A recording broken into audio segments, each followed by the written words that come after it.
Zmiany, które zachodzą w świecie, rozgrywają się zarówno w obszarze polityki, władzy, religii, sztuki, czy wreszcie samego społeczeństwa i jego struktury. Jesteśmy świadkami tworzenia się nowej cywilizacji człowieka, opartej na świecie technologicznym, którego wzrost jest nierelatywny w stosunku do ewolucji. Obecnie właściwie obserwujemy wycieranie się i zacieranie granic między różnego rodzaju dziedzinami, tak samo życia, jak i sztuki, w których uczestniczy technologia.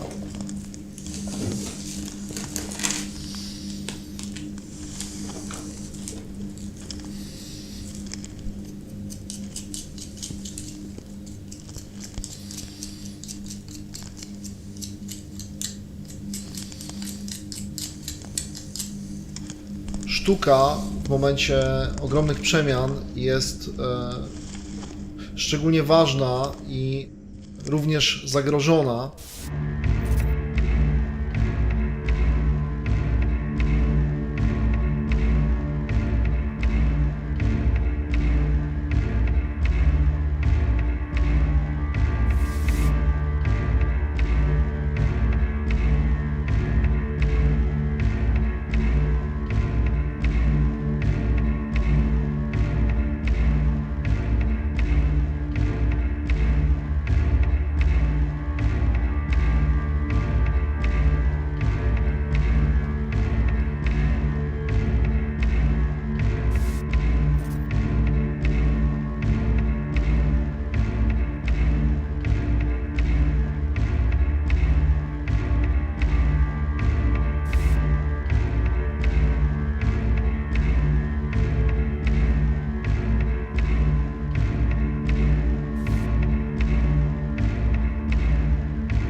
Ilekroć oglądałem dzieła Łukasza Wodyńskiego, odnosiłem wrażenie, że zostają one we mnie.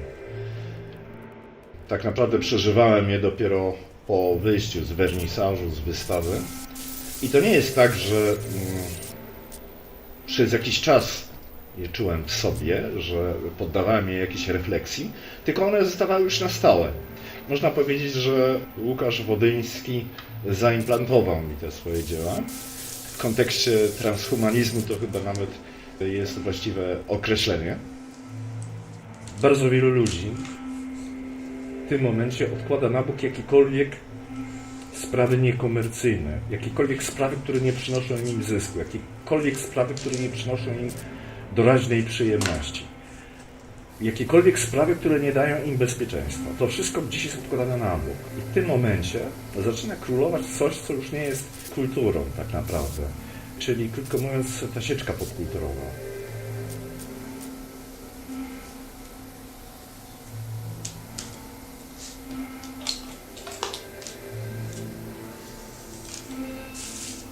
Jesteśmy pogrążeni w świecie, w którym właściwie jesteśmy atakowani komunikatami, informacjami. Próbuję zwrócić uwagę na te problemy w poszczególnych realizacjach.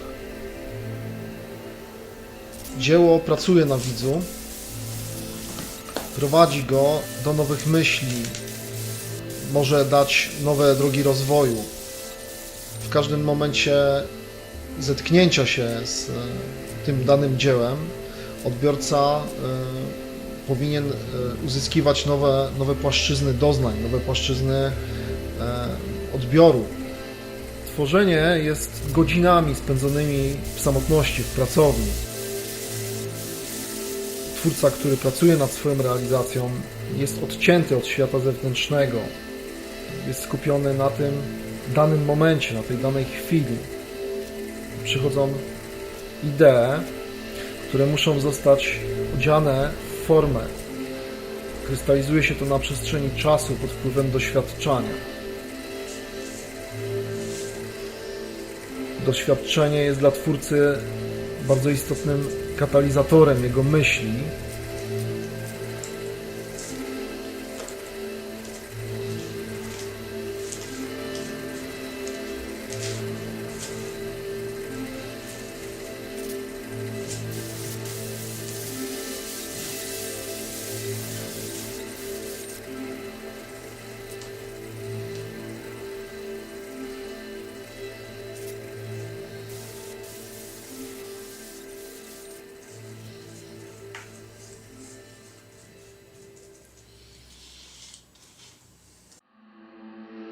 Łukasz Wodyński niejednokrotnie mówił, że próbuje dotrzeć swoją sztuką do granic metafizyki. Ja wiem, że metafizyka to jest taki termin wyświechtany już dzisiaj strasznie i w ogóle spauperyzowany, ale proszę się nie obawiać, to nie o to chodzi. Chodzi o prawdziwą metafizykę, o duchowość. Duchowość jest obecna w pracach Łukasza Wodyńskiego. Ta duchowość właściwie dobrze rozumiana.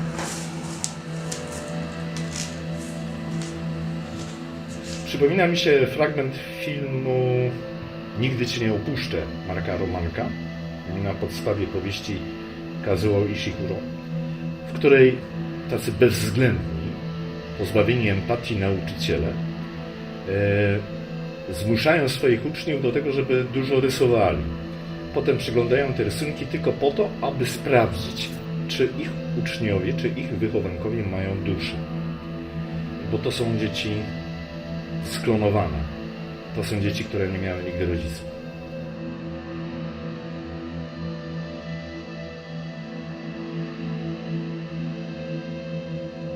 Dochodzimy do jakiejś granicy.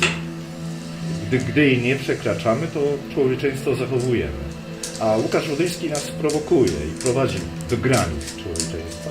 Wydaje mi się, że dzięki temu zaczynamy je odkrywać w sobie.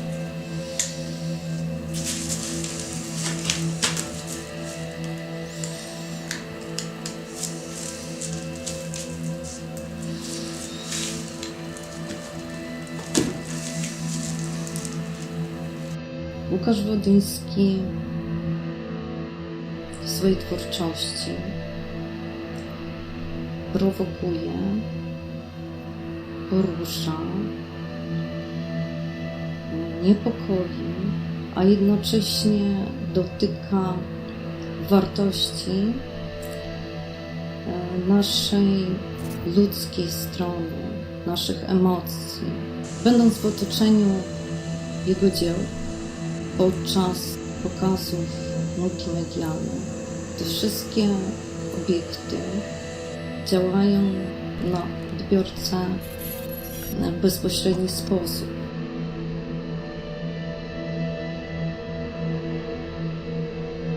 Sam środek plastyczny jest jakby przewodnikiem między myślą artysty, a właśnie myślą, która zaszczepia się w umyśle widza.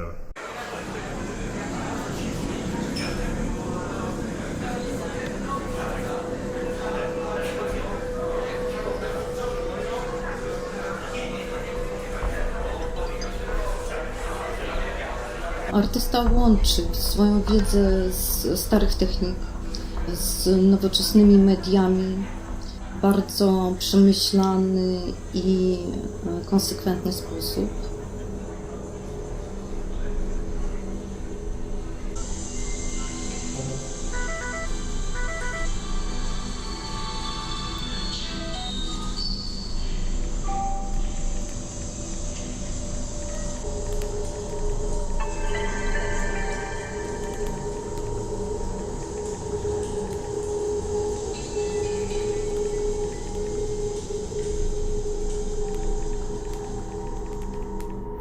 Media, których używa, są bardzo malarskie. swobodnie się posługuje farbą, technikami, materią, działa w sposób niezależny.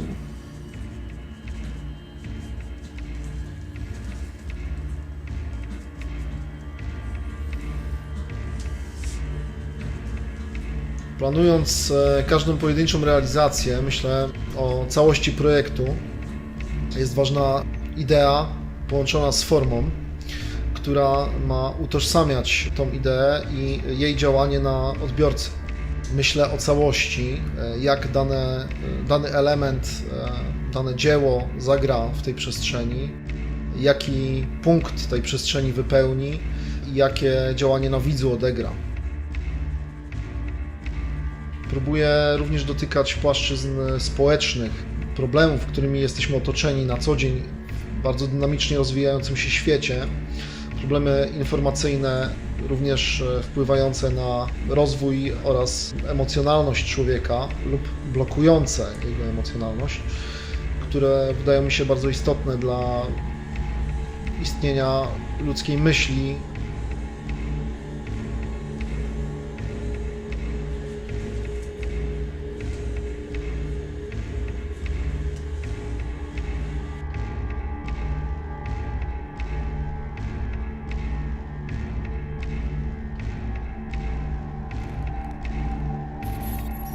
Wchodząc w nowy świat, w nowe milenium i dalszy rozwój, powinniśmy zdać sobie sprawę jako cywilizacja z zależności, że świat nie jest już antropocentryczny, a człowiek nie jest w centrum tego wszechświata, tak jakby utożsamiany do tej pory w różnych kulturach.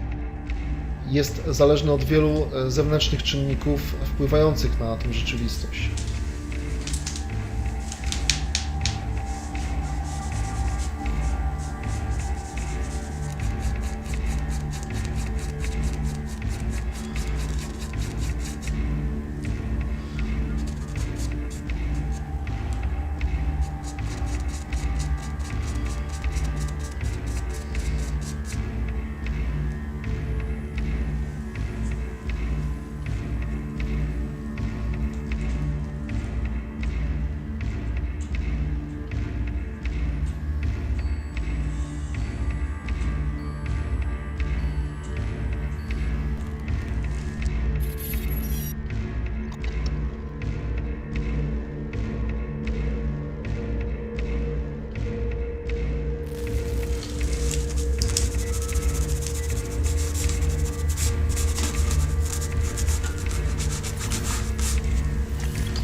Łukasz Wodyński jest też teoretykiem sztuki, twórcą manifestu, który spowodował dość dużo zamieszania.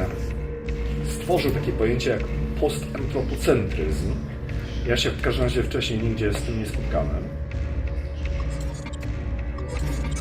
Rozumiem to pojęcie jako nowy kierunek w kulturze szeroko rozumianej, w kulturze, która już nie będzie ludzka. Człowiek już nie będzie w centrum uwagi. Czasy postantropocentryczne zaczęły się już teraz według artysty. Obserwuję je wtedy, gdy wchodzi do jakichś hipermarketów. To są czasy powszechnego konsumpcjonizmu, czasy korporacji. Do kina idzie się po to, żeby zobaczyć bardzo dużo efektów specjalnych, które wylewają się na nas z ekranu. Oczywiście są to wspaniałe efekty, czemu nie? Można na nie popatrzeć, a poza nimi na ekranie niczego nie ma. Każda fabuła, każda wypowiedź jakiejkolwiek postaci z ekranu jest sztuczna, nieprawdziwa i po prostu tak naprawdę chyba nikt nie wierzy w to, co na ekranie widzi. Ale ten światłołudy wszyscy się udają, bo po prostu odnoszą wrażenie, że wtedy rzeczywiście wkraczają na inny poziom rzeczywistości. A Łukasz Wodyński to wszystko demaskuje. Pokazuje, że to właśnie początek tego, co nas czeka i że możemy pójść w kierunku, w którym człowiek nie będzie już w ogóle istotny. Człowiek będzie tylko i wyłącznie maszyną do robienia pieniędzy, do pozyskiwania dóbr, które nie będą tak naprawdę nigdy jego własnością. I poza tym nie będzie miał już po prostu życia. Czyli przekroczy granicę człowieczeństwa, o których mówiłem wcześniej. Przestanie być postacią z duszą. Tak jak to Bogusław Raz w powieści Przypadki Grenziego Bardoka pięknie napisał. Jesteś duszą, masz ciało.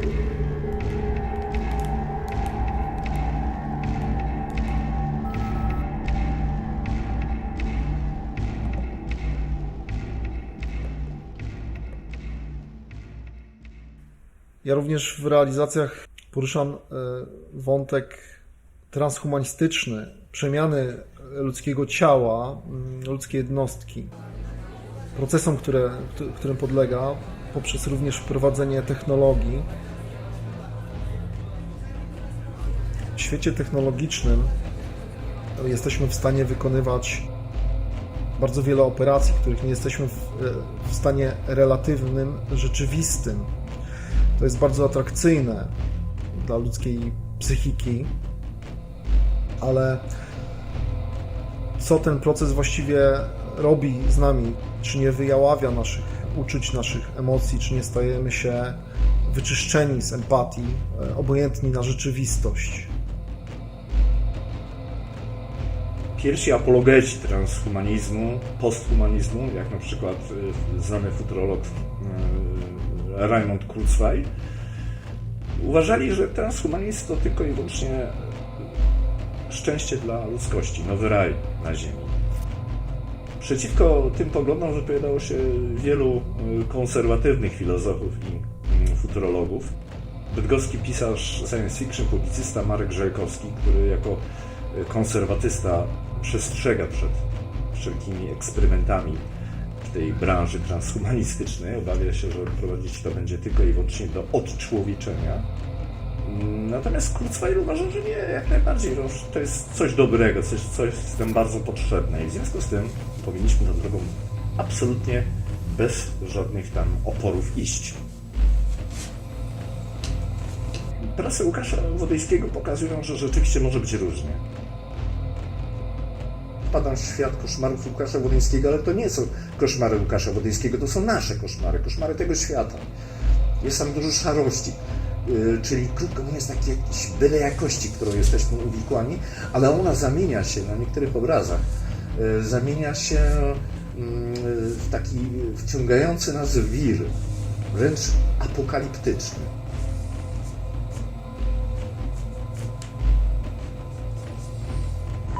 Podejmuje ten temat globalnych lęków i problemów istniejących w naszym świecie obecnie.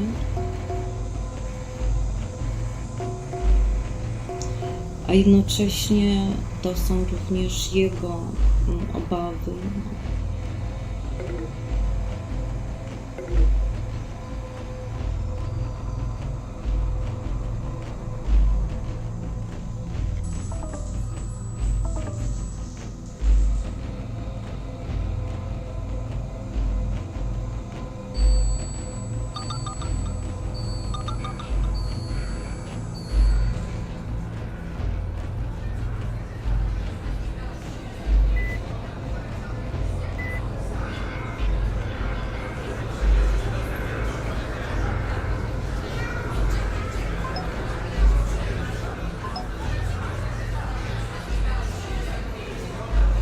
Na twórczość artysty przede wszystkim wpływ ma rzeczywistość. Niepokoje społeczne, które wywierają środki masowego przekazu, które bombardują nas, no niestety pesymistycznym przesłaniem. To wszystko widać doskonale w twórczości Łukasza, która jest bardzo brutalna w swojej wymowie.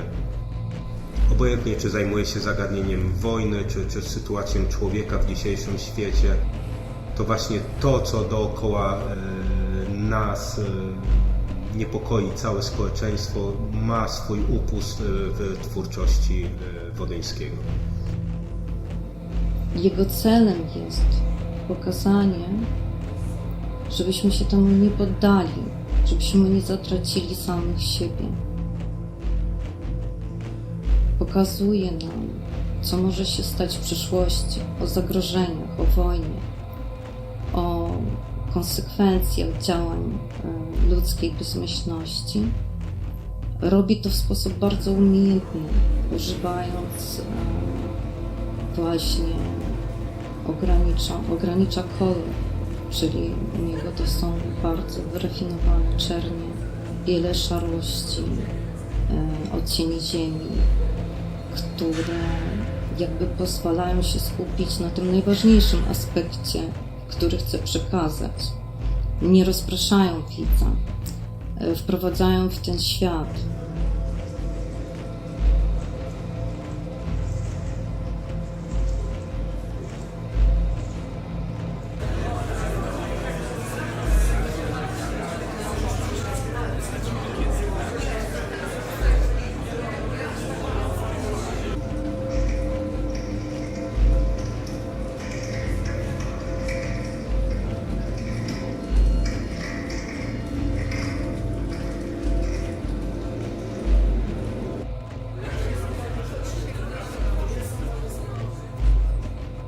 Wystawa Global Warming miała dotyczyć w dużej mierze problemu świata cyfrowego, jego wpływu na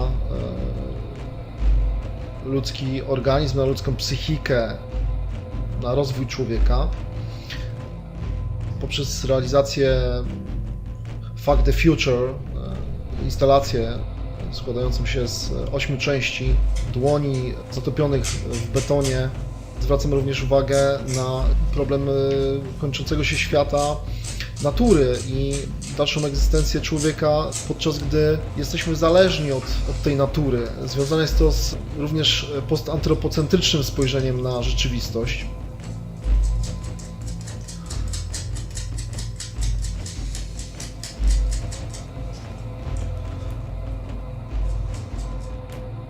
Czasami są to prowokacje, takie prowokacje, no bym powiedział, bardzo bezpośrednie.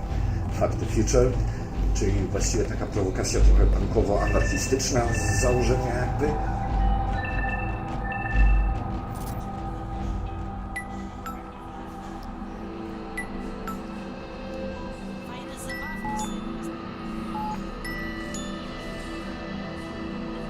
Potem występ Łukasza podczas wystawy Nuclear, wyrzucanie rzeczy zbędnych, pokazywanie, że bardzo dużo tego, co gdzieś tam wokół nas jest, a co wydaje nam się ważne, to są zwyczajne śmieci.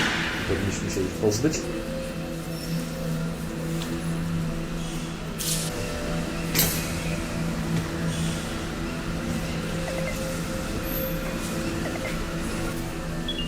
Wpływamy na rzeczywistość, ale również ta cała rzeczywistość kształtuje nas i ona wpływa na nas. I w jaką stronę będziemy kreować nasz rozwój, naszą myśl, w takim świecie będziemy żyli. Sztuka jest elementem tego świata, utożsamia najczystszą formę ludzkiej myśli, najczystszy jej przejaw, który służy połączeniu z metafizyczną stroną życia. Tą, która jest nienamacalna, która jest tylko i wyłącznie odczuwalna, której nie umiemy nazwać, którą czujemy zmysłami naszego ciała. Artysta jest wszechstronnym twórcą. Porusza się w różnych mediach, od mediów cyfrowych, poprzez muzykę, rzeźbę i malarstwo. Łączenie technik i mediów jest również spojrzeniem na wachlarz spuścizny cywilizacyjnej, jaką mamy w kulturze. Zadaję również pytanie o to, w jaki sposób technologia nas kształtuje i w jaki sposób nasza percepcja jest pobudzana do dalszej stymulacji tą technologią, na ile pozostają w nas emocje, na ile jesteśmy jeszcze ludzcy, również na ile ten świat wpływa na nas, jeśli chodzi o rozwój, a na ile hamuje.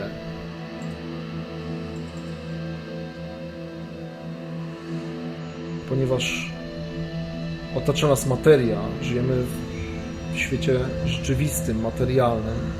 Sztuka ma charakter materialny, ale pytanie, jak ta sztuka będzie wyglądała w przyszłości, czym ona będzie, poprzez też mieszanie różnego rodzaju mediów, technologii, Ona ciągle się zmienia, kondensuje różnego rodzaju możliwości, możliwości cywilizacyjne. Jest czasem zapisany w dziejach cywilizacji. Mówi o danej cywilizacji, czyli jest myślą cywilizacyjną. Dla artysty planowanie samej wystawy jest bardzo istotne. Całość, przestrzeń, która jest zaaranżowana, przestrzeń, która każdym swoim najmniejszym elementem wywiera wrażenie na widzu.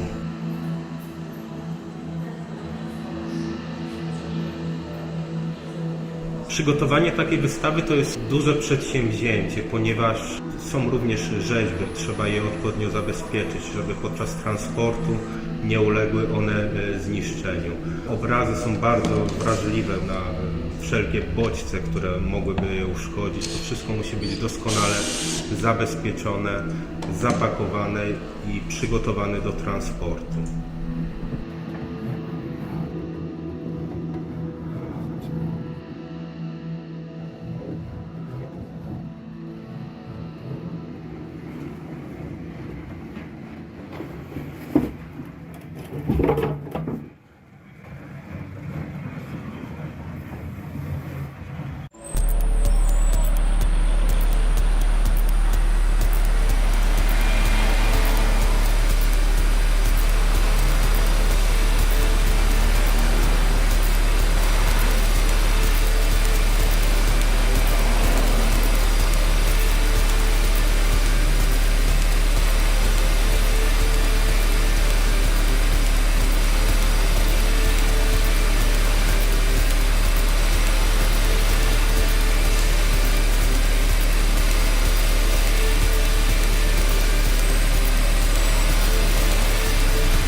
Artysta uczestniczy w każdym etapie przygotowania ekspozycji, od stworzenia dzieł sztuki poprzez właśnie przygotowanie do transportu, przygotowania logistycznego, kończąc na aranżacji dzieł sztuki w danej przestrzeni, aranżacji światła, aranżacji instalacji technicznych.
Pierwsze, na co zwraca się uwagę, to dźwięk, który wytrąca widza z pewnego stanu komfortu i wprowadza go w świat dyskomfortu wykreowany przez artystę.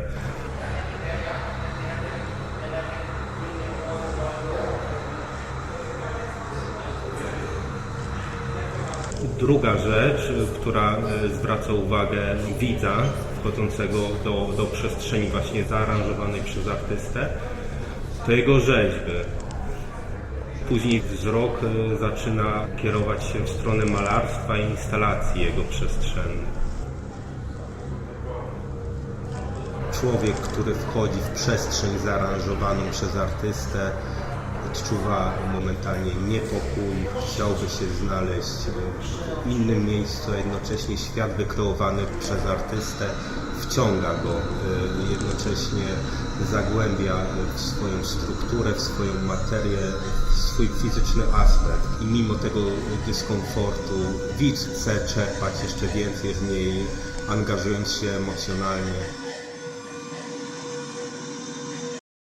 Elementy, które się składają na wystawę, na działanie artystyczne, na projekt, są bardzo spójne i widz wchodzi w inny świat, ma okazję do przeniesienia swoich odczuć. Niektórych to niepokoi i mają reakcję na przykład gdzieś tam, że chcą uciec od takiej rzeczywistości, prawda? Ale właśnie na tym polega zadanie twórcy. To jest bardzo ważne w jego manifestie i także wtedy, gdy się odbiera jego dzieła, my też jesteśmy tymi twórcami. To my wspólnie tworzymy tę sztukę, ponieważ po prostu my zostaliśmy wpisani przez artystę do jego dzieł. My tam zostajemy.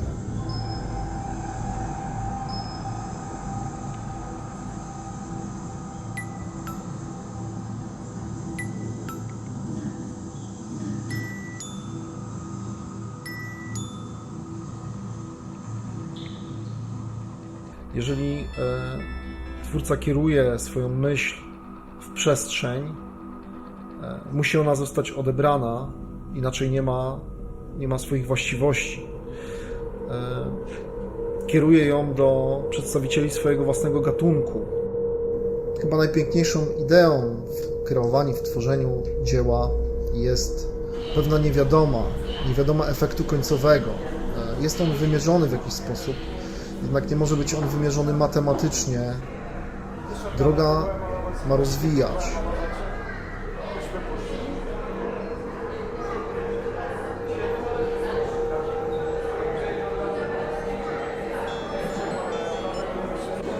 Dobieram techniki w sposób, jaki chcę wymierzyć efekt działania na odbiorcy, na widzu.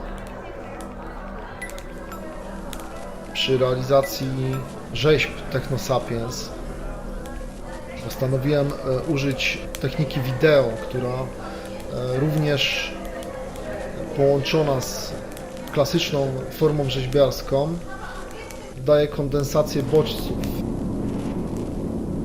daje impulsy ruchomego obrazu zatopionego w betonowej rzeźbie.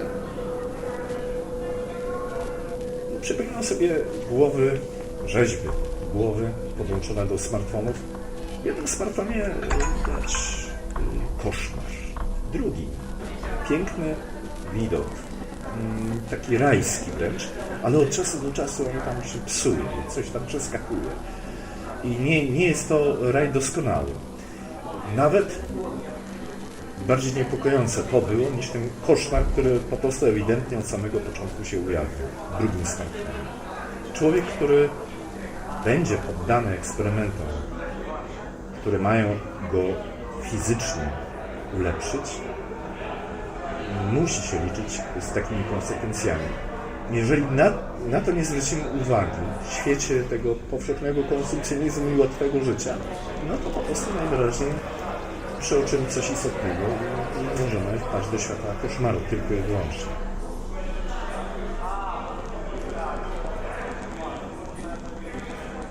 Byt czy świadomość bytu? To wydaje mi się, że tam właśnie podczas oglądania tych koszmarów apokaliptycznych uświadamiamy sobie jedno, że jest jeszcze coś ważniejszego. Wspólny byt i wspólna świadomość. A niestety tego zrozumienia, czym jest wspólny byt, nie mamy.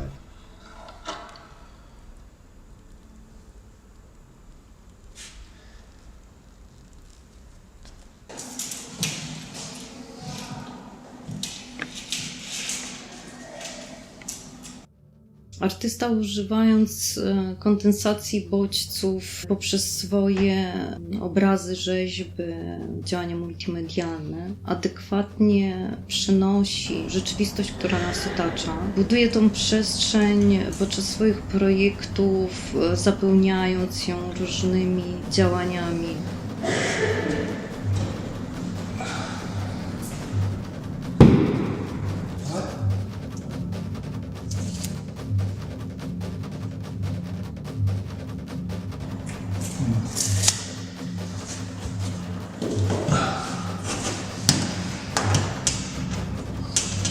Jego pracę można bardziej zaliczyć do nurtu ekspresjonizmu. Posługuje się też symbolami. Często tym symbolem zazwyczaj jest postać, jak i również tworzy własne symbole. Tak jak w wystawie Nuclear, w jego obrazach symbolicznie się pojawia grzyb bomby atomowej, który też nie jest takim oczywistym przedstawieniem realistycznym, tylko bardziej emocjonalne podejście widać w jego obrazach, bardziej ekspresyjne, żeby przekazać nie zjawisko wizualne tej sytuacji, tylko poprzez media, poprzez symbole przekazać emocje towarzyszące temu wydarzeniu.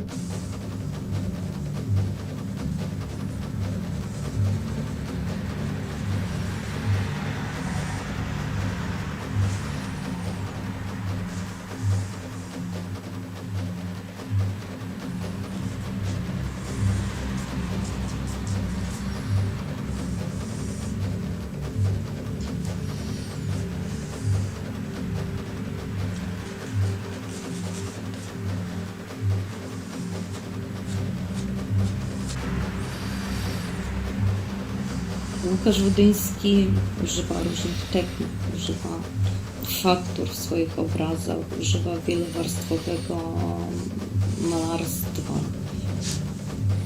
Ta wielowarstwowość ma wpływ na odbiorcę.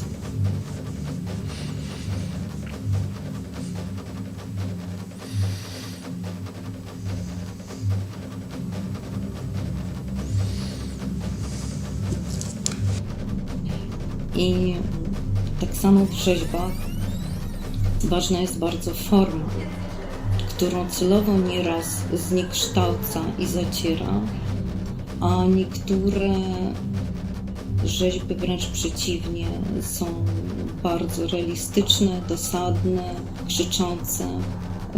Jest to rzeźba bardzo współczesna, aczkolwiek oparta na realistycznej formie wynikającej z natury. Efekt końcowy jest niepowierzchowny, tylko dogłębnie działa na zmysły odbiorcy.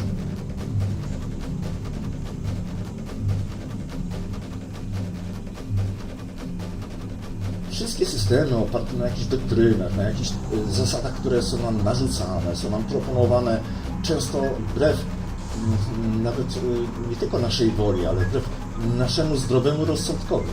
Wszystko to gdzieś zostało już dawno temu skompromitowane, odrzucone na bok. Tak naprawdę my tego nie chcemy. Jedyna dziedzina, która daje nam możliwość jeszcze dokonywania wyborów, daje nam możliwość takiego swobodnego surfowania i odczuwania różnych rzeczy, czasami skrajnie odmiennych, niekoniecznie fajnych, niekoniecznie przyjemnych. Zresztą, jak to powiedział Dorian Gray, szczęście to nie poszukiwanie przyjemności. To nie o to chodzi, to nie jest to samo. Właśnie ta współczesna popkultura serwować chce przyjemności. Kultura prawdziwa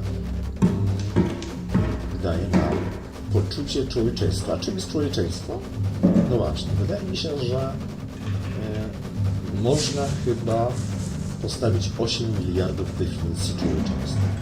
Każdy sam musi uznać, gdzie, w jakim obszarze może się poruszać i być dalej człowiekiem. Sztuka musi mówić o rzeczach ważnych, o rzeczach marginalnych, tych, o których właściwie zapominamy na co dzień. O tych, które są trudne, które czasami bolą, które nas rozwijają w sposób nieoczywisty. I ta misja jest niezależna od czasów, od epoki. Przesłaniem sztuki współczesnej nie jest przesłanie piękna, tak jak widzieliśmy to zazwyczaj w sztuce dawnej, więc zadaniem współczesnej sztuki jest pobudzać, przywracać tą wrażliwość, mówić nam o otaczającym nas świecie zagrożeniach. W obrazach i w twórczości Łukasza Wodyńskiego odnajdujemy to, o czym artysta współczesny powinien mówić.